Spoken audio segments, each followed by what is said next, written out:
In the summer of 1985, Los Angeles was gripped by fear. Killer was entering homes at night, and no one could predict where he would strike or who he would target. He left almost nothing behind. Until he left one thing, a single fingerprint. The press called him the Night Stalker. What made him so terrifying was the absence of a pattern. He attacked men and women, the young and the elderly. He used different weapons and different methods. For investigators, that randomness was a nightmare. The usual tools of profiling had almost nothing to grip. Across Los Angeles and later the San Francisco area, he entered homes at night, usually through unlocked windows and doors. He moved through neighborhoods that felt safe, in the hours when people were least prepared. For months, the attacks continued, and the city grew more frightened with each one. Detectives across multiple jurisdictions worked the cases, but the offender gave them very little. There was no consistent victim type to trace, no signature method to follow, and rarely a witness who could give a clear description. Each attack seemed disconnected from the last.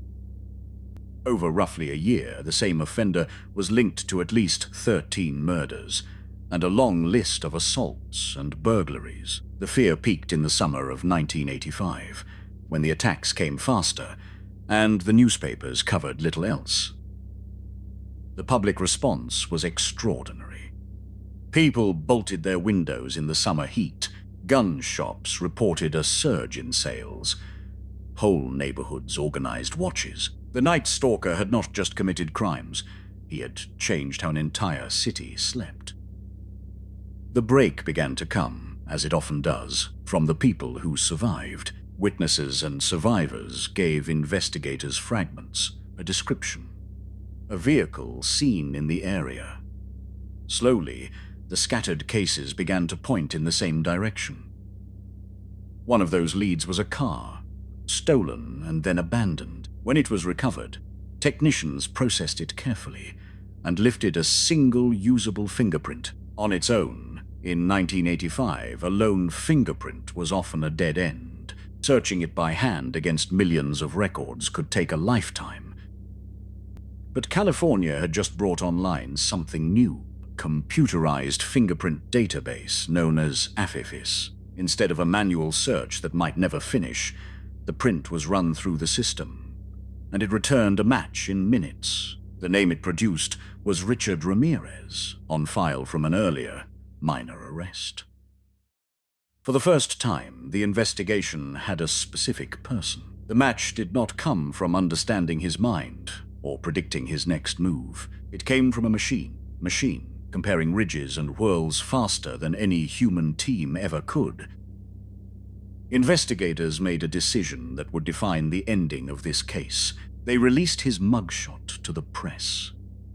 Within hours, Richard Ramirez's face was on the front page of nearly every newspaper in California, and on every television screen. Ramirez, it turned out, had been away. He returned to Los Angeles by bus, with no idea that while he was gone, his face had become the most recognized in the state. He stepped off into a city that was now looking for exactly him. In a small shop in East Los Angeles, he glanced at a newspaper rack and saw his own mugshot staring back. Realization hit him at once. He bolted out of the store and began to run. What happened next is almost unheard of. As he ran, people recognized him from the papers. A crowd formed and chased him through the streets. He tried to steal a car and was pulled out of it. The residents held him until the police arrived. The Night Stalker had been caught in the end by the public.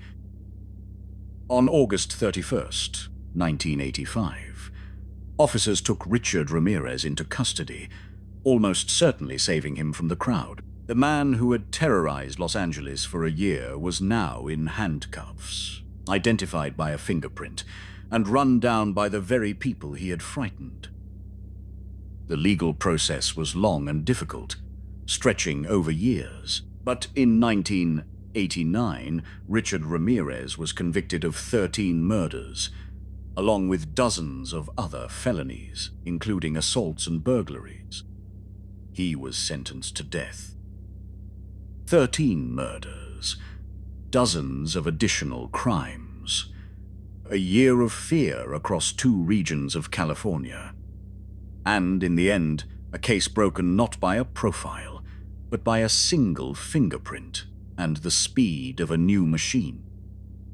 This case became a landmark for forensic science. It was one of the earliest high-profile examples of a computerized fingerprint system, solving a major investigation, a preview of how technology would reshape police work in the decades that followed.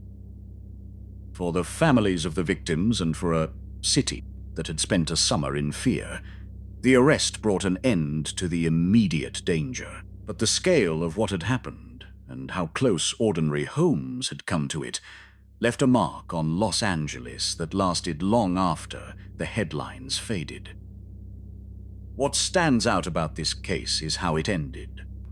A killer who left almost no pattern was undone by one piece of physical evidence he could not avoid leaving, and by a database fast enough to use it.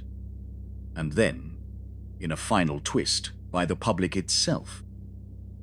If you found this breakdown useful, consider subscribing.